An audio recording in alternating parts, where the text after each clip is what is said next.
3, 2, 1. Hey, Lyric, how you doing today, man? I'm doing. You I doing? am doing. Good. I finally got my PC in working order now that Squilliam's helped me fix it. My fucking technomancer.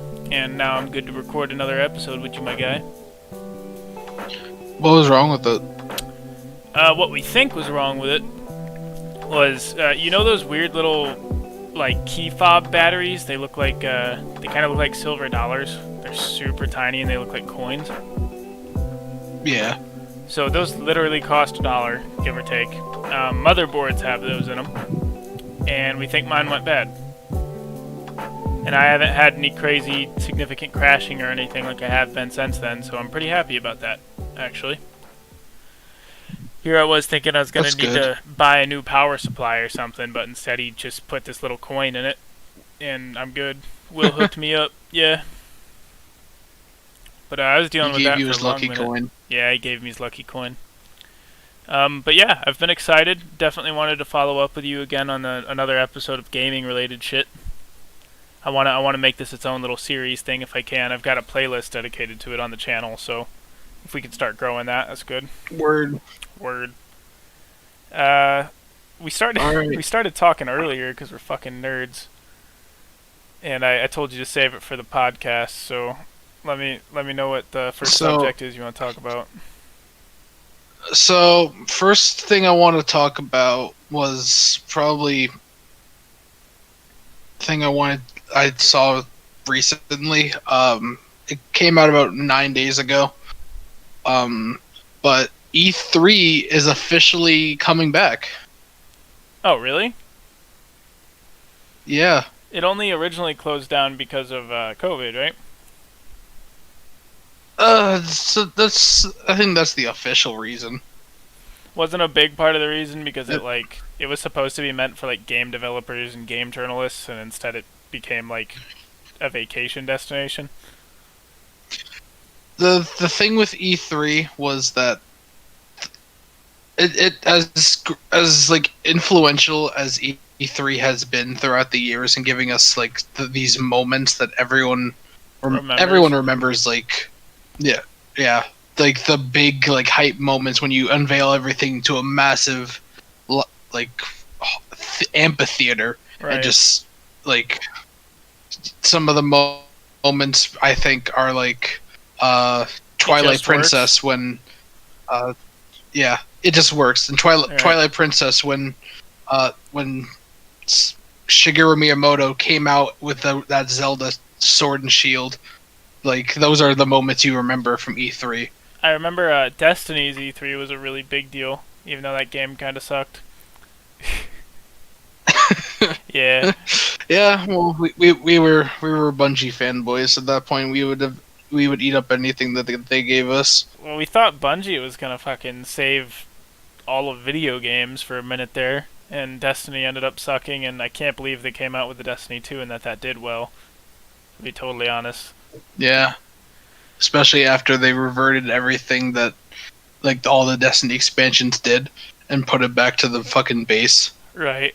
Just so that they can sell it to us again. Not just that, but, like, I think Badgers talked to you about this.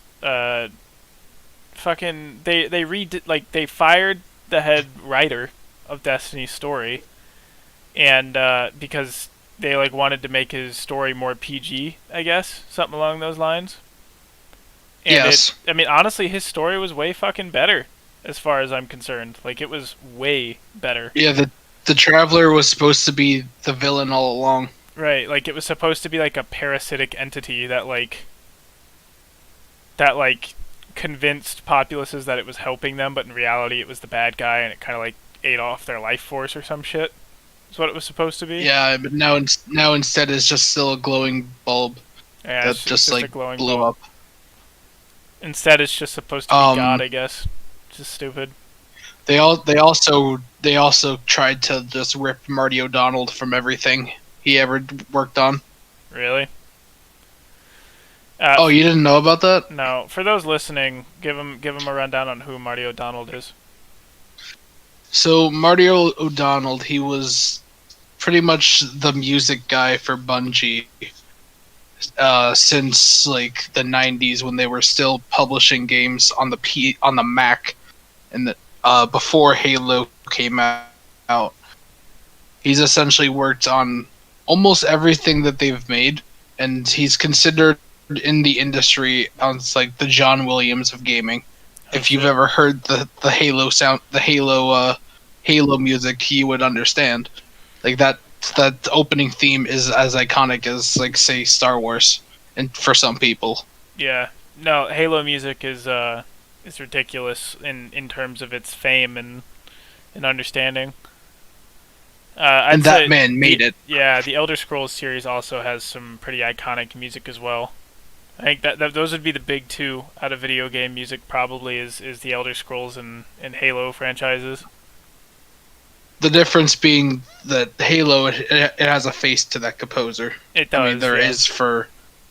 there is for Elder Scrolls. Don't get me wrong, but it's nowhere near like the recognition of Marty. Well, what's interesting with the Elder Scrolls composer Jeremy Soule is he makes the vast majority of his music, except for vocals, with a sound library. Almost, I think the vast majority of all Elder Scrolls music was created with a sound library and not created by actual orchestras and bands and shit like Halo's was. So it was all like edited from the start. Yeah, it's all pre-recorded sounds he made with a. I mean, I can fact check that real quick, but here one second. Yeah, But this is what Badger told me. You know, he always fucking I trust whatever the hell he says. Yeah, but with Marty, he composed all the Halo music from like Halo 1 to Halo Reach, so like almost 10 years of it. Basically, the whole thing until 343. Yeah, once Bungie left to do Destiny, he composed all the music for that game, and they were originally going to sell the soundtrack separate from the game as like CDs for fans, because it's a practice that Bungie themselves did years ago with Halo. Activision said piss off, and then the higher ups at Bungie tried to avoid paying him for his work on Destiny and to take away his founder's rights. Dang. That's crony as fuck, actually. Because he was one of the founders of Bungie. Right. Or at least one of the first ones before it became a real company. Oh, I guess. Yeah, that's fucked up. I mean, honestly, yeah, most people blame Activision for this kind of shit, right? Because not a lot of people know that. Destiny. Most people Bungie blame plus Activision for it. Yeah. But it was Bungie that did it. It may have been under the orders of Activision, but they still carried it out. Ooh. He then sued Bungie for like damages. I think your mic cut out. Yep, sorry about that. But he sued Bungie for damages and got literally everything he asked for in court. Well, you know, I mean, at least he got justice. You know what I'm saying? Yeah. According to this here, Jeremy Soule has I can't find anything about the sound library, but he's got quite the reputation. He did Baldur's Gate 1 and 2. He did Icewind Dale, which I haven't even heard of, and then he did the whole Elder Scrolls series. But he actually only does the main themes of the Elder Scrolls series, apparently. Another fella, I believe. So Jeremy's contribution to the soundtrack is only the intro and main theme of ESO, but I think the other music composed by Brad Derrick. I think the rest of the Elder Scrolls music is all done by Brad Derrick. Okay, so he makes the song that's like most attributed to it. Yeah, he makes the main theme and the one that like is used in trailers and like all that kind of shit, the real flashy one. All of the like nice ambient music and stuff that like you see in YouTube videos that have nothing to do with the Elder Scrolls, that's all this Brad Derrick fella, I guess. Okay. Oh wait, shit. Hold up. just realized I can show my windows now. I'm getting all of that from right fucking here for anybody watching. Yeah, all right there. Alright, let's turn that back off. People can go look at that if they want to. So backtracking aside with E3, Mm-hmm. the problems with E3 were that it kind of lost its relevance and real need to exist anymore. Because everything, we can just watch trailers and watch everything streamed and yada yada. Because most companies, they just started leaving. Like Nintendo stopped doing live E3 events and would just do digital for. And the first off, they were the first ones to leave, and then EA started following suit. They started doing their own event a day before E3. Wait, I mean, it was allotted with it, but EA. EA did, okay. EA started doing their like treehouse events and like whatever the day before E3. Right. I mean, it's slotted in, but it's not but it's a separate thing. Mm-hmm. And then, I think the year before it closed down in 2019, if I remember correctly, Sony left as well. Well, shit. Well, you know, according to this article by PC Gamer, the only companies that are going to be there, or at least the publishers that are going to be there, are including Xbox, Capcom, Konami, and Ubisoft. Oh, okay. I'm not seeing anything about Sony or Nintendo. And if Xbox is there, then Bethesda's probably there. Because Microsoft now owns Bethesda. That makes sense. Which was a huge win for Xbox, I think. Which is why... oh, excuse me. Which is why I think with how Xbox has been in the limelight recently, and Sony getting a little bit more smug as they used to be with the PS3 around that era. I think that's why Xbox is becoming the market leader right now. Right, that makes sense. Well, Xbox is acquiring other exclusives too. I think you were talking to me about it before we started recording today. Yeah, there's some rumors about Kojima in talks with Xbox about collaboration with his next title. There's anything concrete about it. It's just rumors in the mill. Nothing's been confirmed. Oh, right, okay. I guess he approached Sony about working together, and because they worked together on Death Stranding, but I guess they said no because Death Stranding was a dumpster fire. Yeah, beautiful game, but it wasn't. It was a nice looking game, but there was non-gameplay, and the writing was. It was writing. Right. It was in English. Well, it's not just that.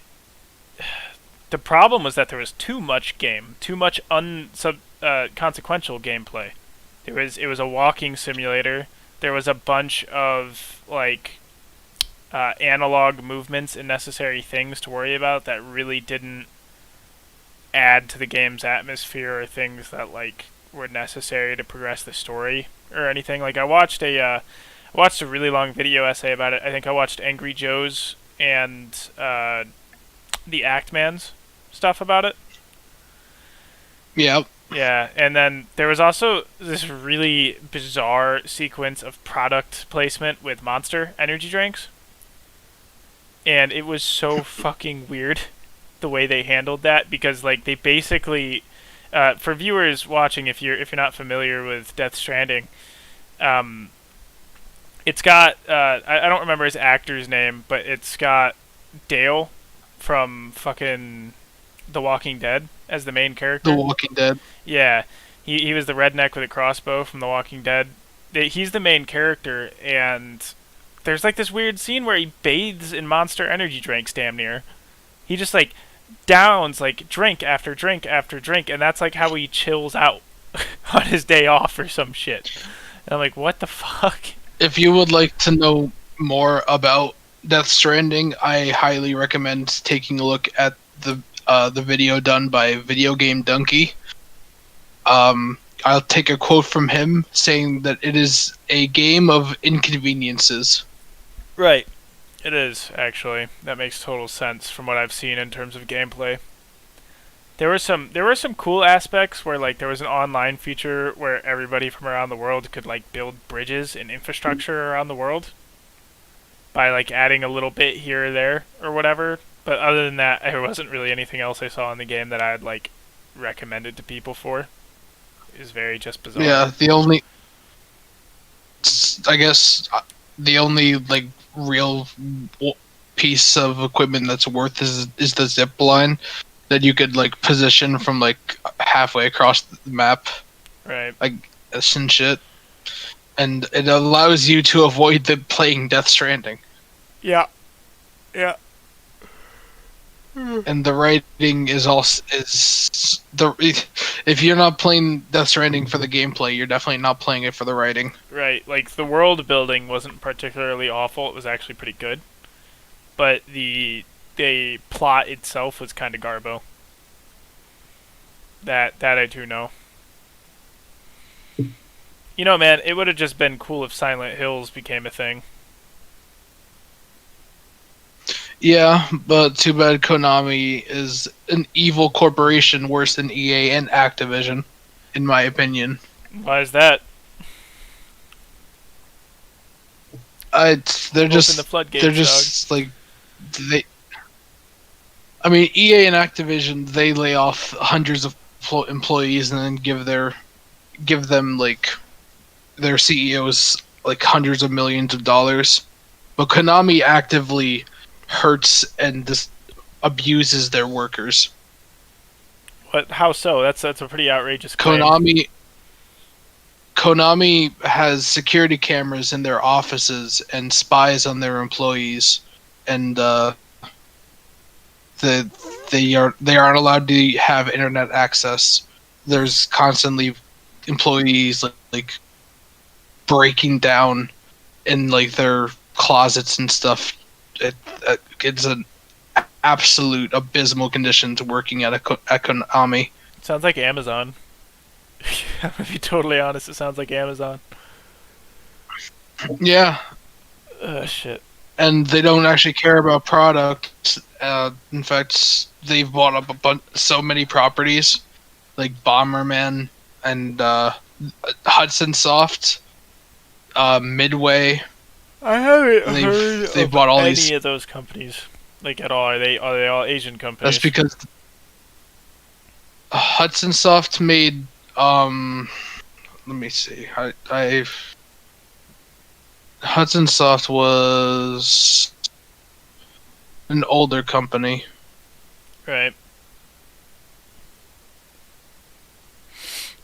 I need to find some games that they made. You're good if you can't find it. It's just, it they've sounds made- like they're just trying to grow horizontal integration, buying up competitors and things.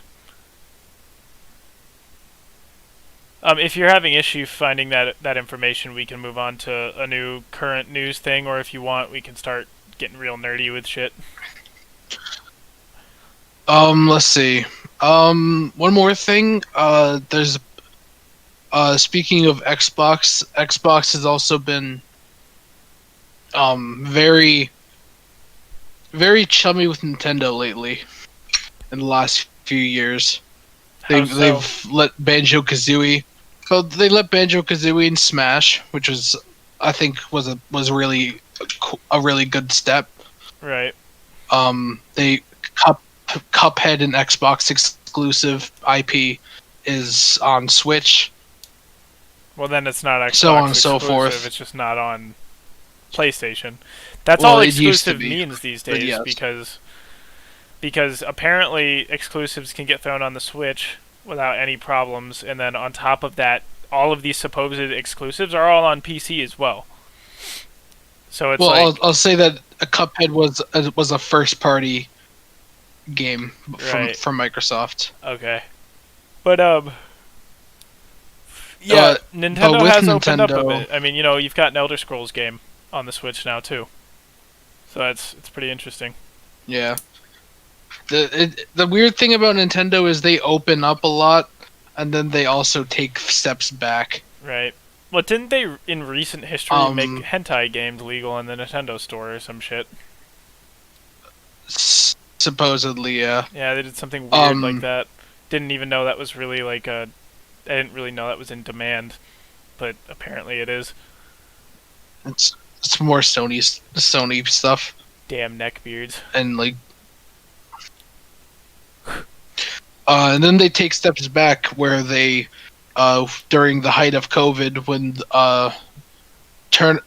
tournaments weren't really possible, Evo and some other communities tried to use mods for their Nintendo games in order to play them online, so the tournaments could still progress. Right. With there was a melee tournament, and what was it? There's another one for a different game. I don't remember. I think it was Splatoon. Yeah. And they were both shut down by Nintendo because they modded their game, and that's a crime. It's not just Nintendo. They aren't playing it. They aren't playing. They're not. They're not playing the game that how Nintendo says it's allowed to be played. So they shut down the events and banned the teams from competing. I mean, something I've noticed from Nintendo and Sony, the Asian companies, is when they look at mods, they only deem it as cheating. They don't deem it as modifications. They don't deem it as a different interpretation of the game. Because, like, when you look at especially Bethesdian mods or even mods from Minecraft or God knows, it's an art. Like, it's a style. It's hard to do, and people put a ridiculous amount of time and hours into these mods. That like a lot of the time the production quality of these so-called mods is better than the actual game itself, like constantly. And yeah, I don't know if you know this, but the Sony allows mods for Skyrim Special Edition and Fallout 4 just like Xbox does, but on PlayStation you only have access to maybe like 25% of the mods that Xbox and PC do, because Sony like super regulates the kind of mods that are allowed on there. They like vet every single one of them and only let like maybe 25%, probably less, through. It's ridiculous. Yeah. The thing is, I think Nintendo does see that there's a lot of work and time spent into those to have that different way of playing. Right. The problem is it's not their way, so it's wrong. So I can see why a multiplayer game or a competitive game could be disputed on, but single player games, not allowing mods on single player games is stupid. The whole point of the single player game is to tailor it to the player's experience, whatever the fuck you want. When a gamer or a player is playing a single player game, he's effectively he's effectively only playing with himself. You get what I'm saying? Like, yeah, he's not insert masturbation jokes, but he's like, it's like playing a board game by yourself or playing yourself in chess. The game is only as hard as you make it. It's only as, dude, so many masturbation jokes. This is ridiculous. Regardless, you want to tailor the experience for yourself. Okay? That's the whole point of a single player game. Just as Skyrim is technically a D&D game. Every Bethesdian RPG is a D&D game, but simulated into a technological video game format. And the Dungeon Master in D&D is allowed to do whatever the fuck he wants to the world. He is God of that world. And it defeats the purpose when you don't let people mod single player games like that. It's really stupid. But yeah. Was there any other pressing gaming news you wanted to talk about on this episode? Not really.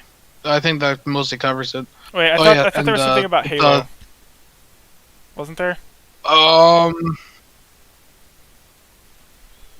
I think there was. Let me look it up.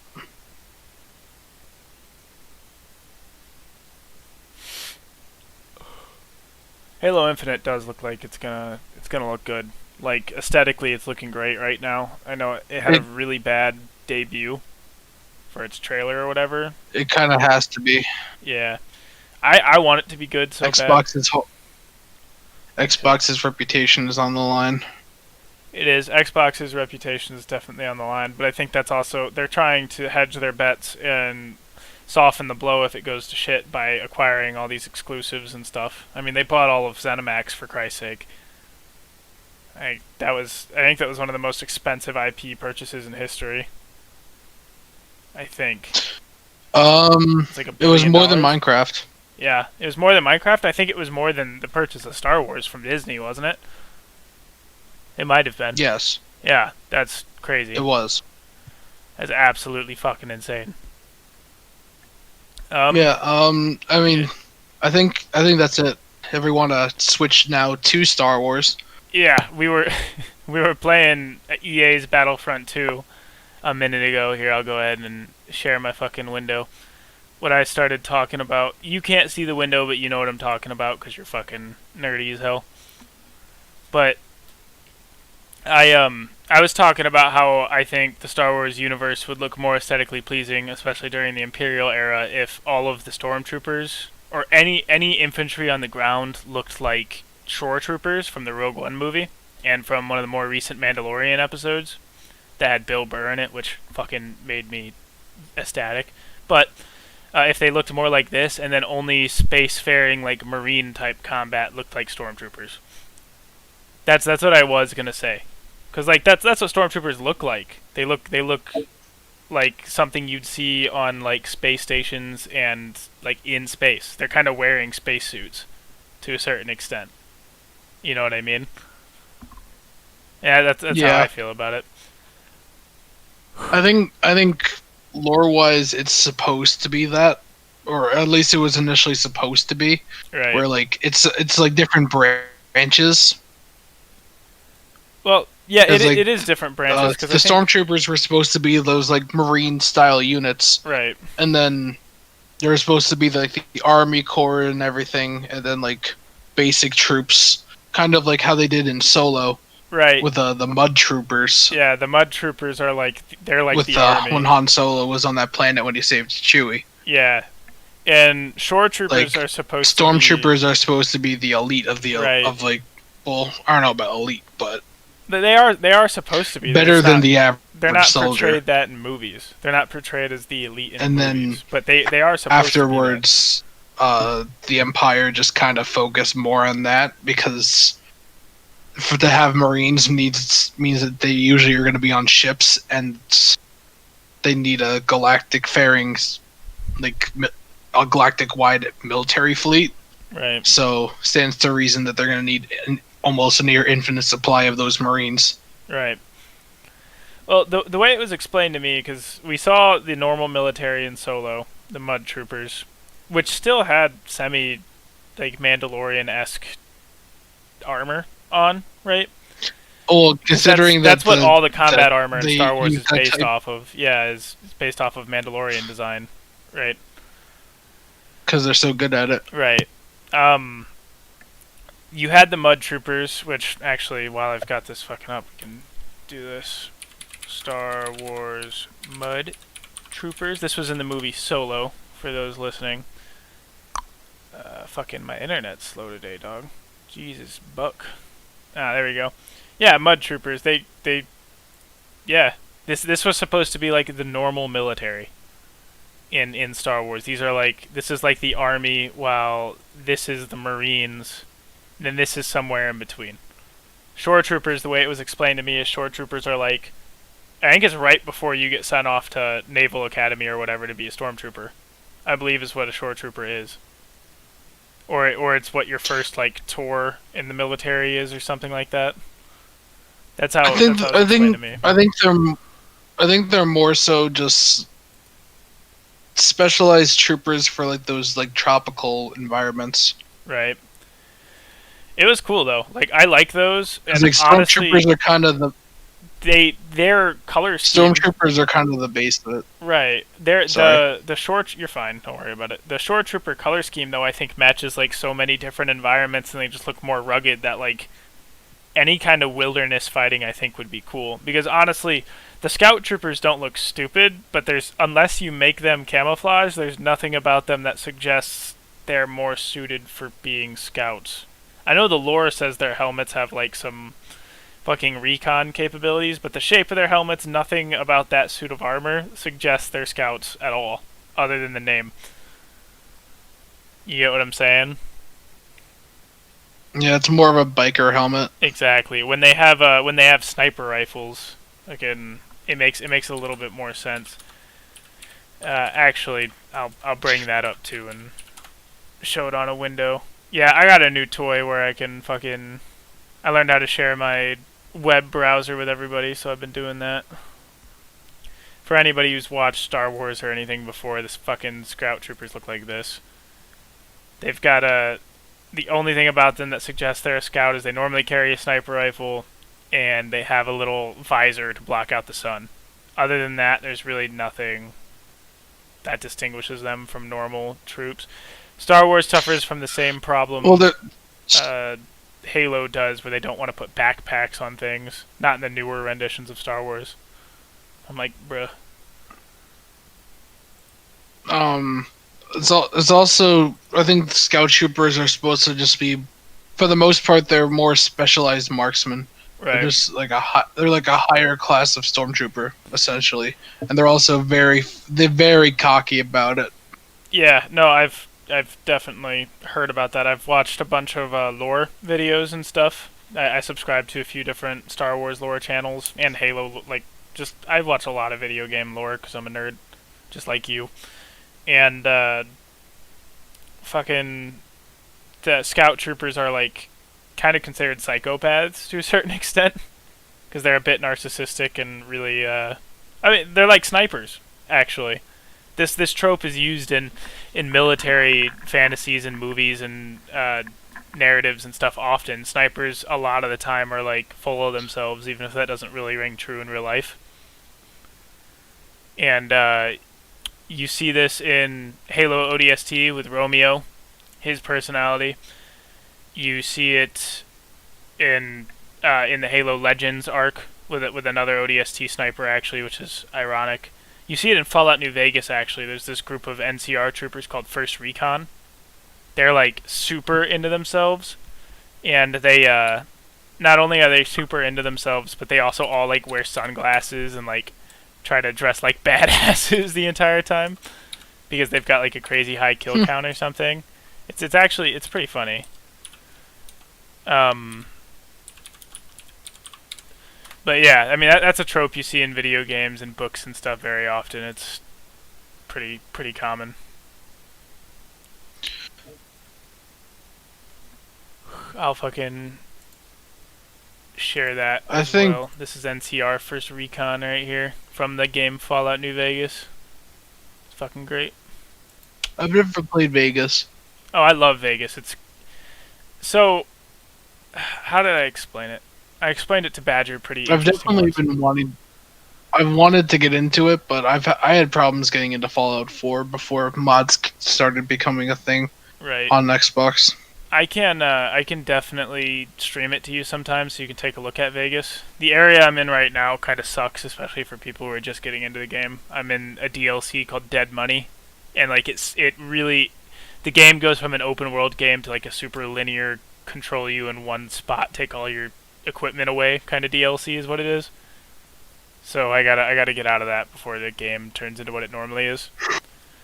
But I love Fallout New Vegas, honestly. I mean, there's one gripe I have with it, and it's that it's not as open-ended as normal Bethesdian RPGs, because it's made by an offshoot company called Obsidian.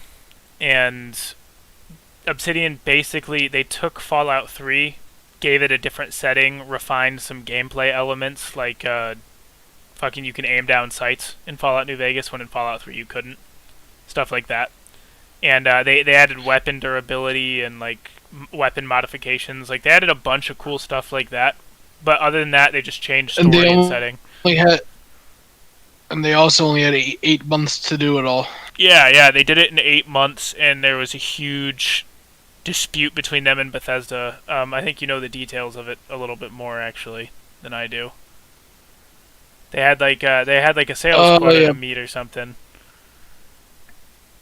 yeah. Bethesda didn't like other studios working on their own product on their own IPs, and but ZeniMax kind of told them to suck it up Right. and that they were doing it, but they needed quotas to reach because I think Fallout 4 was taking too long, or I don't remember the exact details as to why, but they only gave them like 8 months to work on it. Right.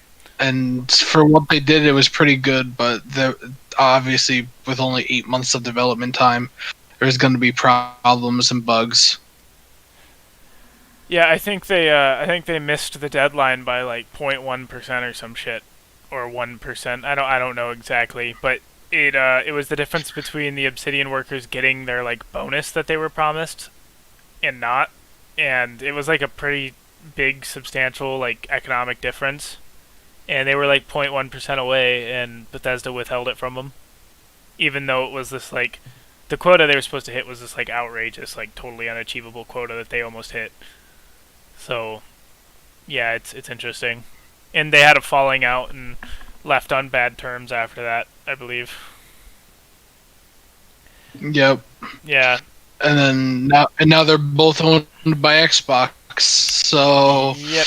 Well, there's so there's there's Obsidian's there's making talks that Avowed they now. might do a Vegas too. It would be cool if they did a Vegas What? too, but Obsidian is in the process of making a fantasy game called Avowed right now. Yeah. They're in I'm the not saying middle it's of an IP gonna that be looks happening anytime soon. well, it looks pretty damn polished. I don't know if you've seen the trailer for it. It's pretty good. Um they're in the middle of making a new fantasy IP right now that's supposed to contend with Elder Scrolls, because what they did by making the Outer Worlds out of nowhere was start fucking with Starfield's IP before the game even came out, before we've even seen any of its gameplay. You get what I'm saying? So like they have directly been wanting to sabotage Bethesda for a quick minute now, and now that they're both owned by Microsoft, I don't know what the fuck's gonna happen. I hope to see a crazy competitive atmosphere that forces like the best quality products out the door possible. Personally, that's what I want. But we'll see. Yeah, I don't know about that. Why don't you think that'll happen? It's gonna be interesting. I mean, I think it'll be good. I don't. Um, I'm just hesitant with. I'm a little hesitant with Xbox getting all these studios, because I sometimes having studios like that can be a bad thing instead of a good thing. Right. I'm optimist. I'm cautiously optimistic. I feel like you've grown to be a bit more cynical. You've grown to be a bit more cynical these days towards video games and stuff since so I feel like some of your big IPs and stuff have kind of stabbed you in the back, and some of your big companies that you used to trust, and now you're a bit jaded in terms of video Yeah, games now. never trust a studio because you liked what they did before. Right. Always put them under scrutiny. That makes Otherwise, sense. we get things like BioWare happening. Yeah. We have things like Fallout 76 happening again. Fallout 76 is just Enjoy the products that they make, but never let them forget. right. Fallout 76 was fucking an absolute disaster. I was so hyped for that game. I remember I was in high school when it was coming out. I think I was in my senior year, and I just like it was like one of those games you caught yourself like daydreaming about. You know what I'm saying? And it came out, and it was just an absolute disaster. It was an absolute fucking mess. That was awful. I didn't enjoy that at all. I never specifically bought the game. I have played it for a minute, but I never bought it. I'm actually boycotting the game because it's got such anti-consumer practices, and it's just absolutely fucking soiling the Fallout IP. And they wanted to they really fucked things up because they tried to make it seem like it's the next installment, like main installment of the Yeah, Fallout franchise, and it's not. It's a spin-off game, right? yeah, they actively lied about what they were making so that the confusion would make more people buy. Right, right. And they also like really lied about its technical capabilities as well. They tried saying that they like really amped up the graphics and technical capabilities and stuff of this game, and they didn't. It's Fallout 4 and worse because I think it was rushed. Like its map and stuff was. And they tried doing that absolutely fucking stupid concept of no NPCs and shit. I'm like, who the fuck thought that was a good idea? Like, at all. That was not a good idea. they, they wanted the community to be the NPCs, but then realized that's not how gamers want to play things like that. Well, not just that, they also like only allowed 8 survivors on a server at a time. So I don't know how the fuck they're supposed to make the world lived in when there's only like 8 people.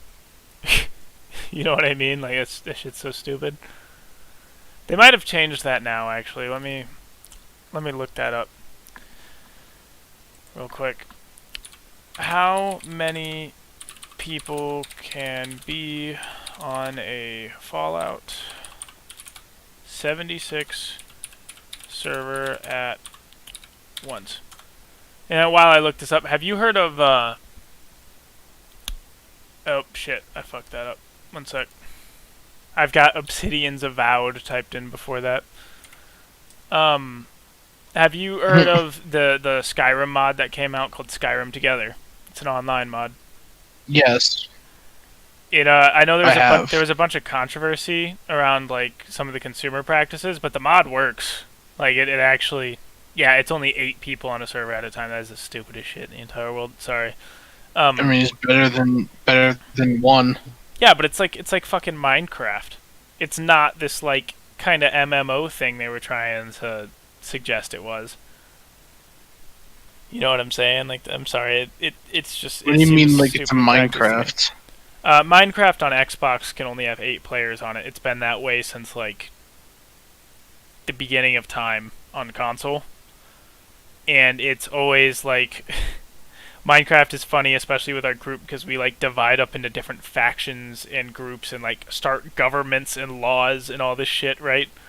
And there's literally only 8 people in the game.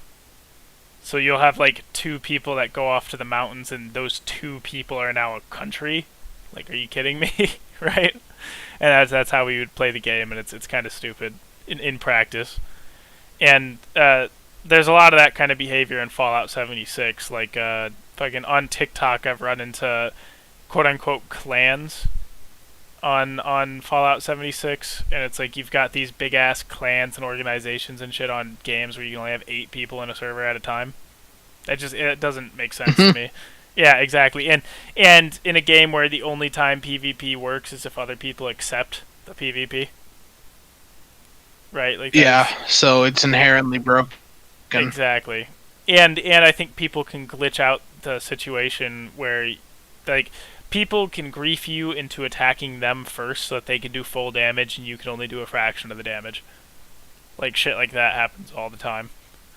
I can't put up with fucking Fallout 76's antics. I hate it so much. And like that's not even starting I was on never the gonna buy it to anti-consumer begin with. shit. I was going to if it was like good, if it was anything it was hyped up to be, but it's not. It's not, and it looks awful and just absolutely not. No thanks. Not to mention, Bethesda's really, like, this is what I was going to say about Fallout New Vegas. Bethesda's not all that good at writing stories. Their world building's good, besides the occasional contradiction in the lore. But other than that, like, the world building's pretty fucking good, and the worlds feel alive, especially after adding mods to it. but it's Yeah. fucking what was I gonna say? Oh, but Obsidian was way better at writing a story and way better at having like faction politics and just so much better at like that aspect of storytelling. And that's why a lot of people don't like to play Vegas because there's a shit ton of dialogue at times. There is a shit ton of dialogue, especially in DLCs, because what you say actually like matters, and you really get into like the story and the motivations behind people and stuff. Like a big problem people had with Skyrim was the hero, you, the character who's supposed to be the most complicated character in the game, is two dimensional as fuck because you're just I'm the Dragonborn, I'm gonna save the world just cause Dragonborn, right? and and then Alduin is the World Eater just because he's World Eater. He's just supposed to end the world, like just cause. There's no depth to it at all. Now, the rest of the world building and the side quests, there's a shit ton of depth and motivations, and there's books that are like thousands of fucking there's thousands of hours of lore and shit found in the Elder Scrolls universe, but like the fucking main quest is garbage. It really is. Yeah. And that doesn't mean I didn't enjoy it, especially the first time, but like it's just not as well crafted as other things are. Especially not as well crafted as Oblivion's main quest. That one was good. In Oblivion, for those listening, the main quest you're not the main character per se. You're like this side character who helps the hero, and you can determine whether or not you're an evil or good guy, and like there's just way more open-ended storytelling, and you're not the chosen one for once in Oblivion, and it's very cool. With that though, Lyric, you got anything specific you wanna talk about? Let's see. I think that's about covers it for what I have. Sweet. Yeah. I've never been much of a Fallout fan myself. I've only been getting into it recently. I love the lore behind it. Have you watched Shoddycast Gameplay series? is. I have. Yeah, I love the Storyteller series. It's amazing. But I what were you just saying? I wish I could get more immersed, but I've been playing with the mods recently, and I got some stupid shit on there, and it's great. Good. I'm having fun with my own little playground with bullshit. That's what it's about, man. I mean, that's why like every cycle of Bethesdian games, people are so worried that Bethesda's like gonna make it so you can only buy mods or like be anti-mod or something, and it's like I'm sorry, but that's the entire PC community is mods. They tried it before. It failed. It failed hard. Yeah, it failed. And actually, you know what happened as soon as they came out with their Creation Club bullshit? You had more like, people would people would replicate it and put it on like the free list. well, yeah, there's that. They would replicate these so-called like high-quality mods and make way better free versions of the content that like did the exact same things. And then they would also one of the first things that happened is somebody released a mod called a remove the Creation Club message and aspect of the main menu from Skyrim. And it removes the Creation Club from Skyrim upon launching the game. And that I downloaded that and I haven't looked at the Creation Club since. There's like one or two mods I have that are one of those free knockoffs of the Creation Club, and it's because I'll watch like a review video or something. Because there's a few YouTubers that like review the Creation Club mods, and they normally shit on them the whole time because they're like normal modders would have done a way better job at this shit and for free. But yeah. But I'm glad you're getting into Fallout 4, though. What kind of mods do you have? All right. Like what are some of the mods you have for your game? Are you talking about Skyrim or Fallout at the moment? I'd say Skyrim because that's more interesting. Oh, Fallout because that's what we're talking about. Right. For Fallout 4 specifically, I have the Immersive Patrols mod, which adds like faction patrols around the world. It's like another random encounter. They're not always hostile. They're not always good. It really depends on your standing with said faction. But I added that to the game. I add a ridiculous amount of weapon mods because something the Fallout series has that the Elder Scrolls series doesn't is you can modify and customize weapons and armor and stuff, and really like change the way it looks and functions.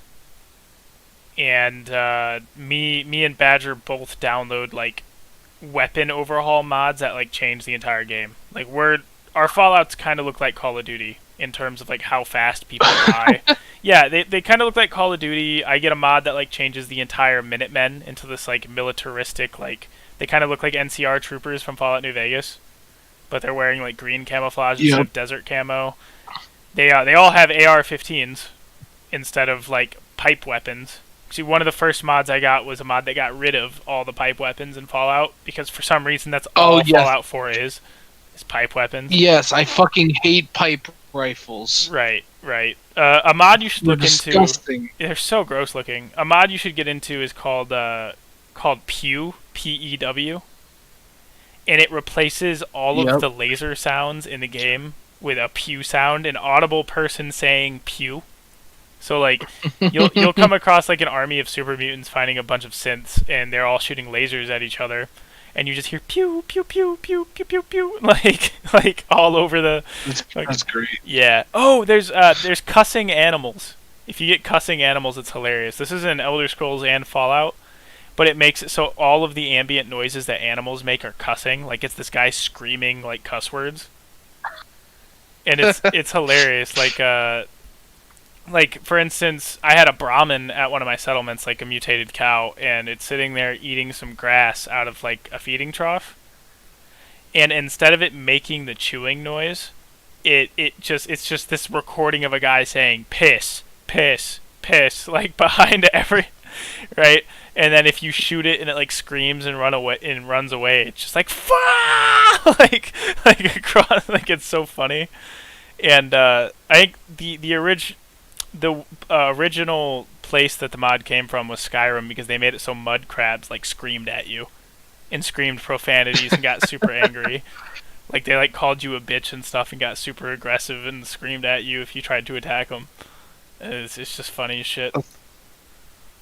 That's awesome. Yeah. But yeah. Have you looked into the Halo mods? There's a mod that adds Halo weapons and stuff to Fallout 4. Yes, I actually have those on. I thought. Have you seen? There's another one that with all of those Halo mods. If you have them and this one, it changes the railroad into the UNSC. Oh, that's cool. You like the railroad? I've never played with them. Okay. I'm gonna have a Minutemen run through. You should definitely do the Minutemen because everybody hates the railroad because they're just their motivations are kind of stupid, and their story's kind of stupid. They how to explain it? They're like you have the Minutemen who are like fighting for independence, who are like reenacting the American Revolution, right? You have the Institute who are like straight up like totalitarian, insane people. And then you have the Brotherhood, who are like might as well be Nazis in Fallout 4, and like all these like really big like aggressive players. Then you have the Railroad, who just like sneaks into the Institute, steals some shit, and leaves. And it's like 5 people in a basement somewhere. And that's supposed to be like one of the factions that controls the wasteland, I guess. And it's like it's like nah, it doesn't fit. It doesn't fit. But yeah, that's it for me, unless you've got any specific points you want to hit on. No, I think that's it for me. Alright, sweet. Same time next month, dog? Yeah, sounds good. Alright, sweet. See you, everybody. Have a good day.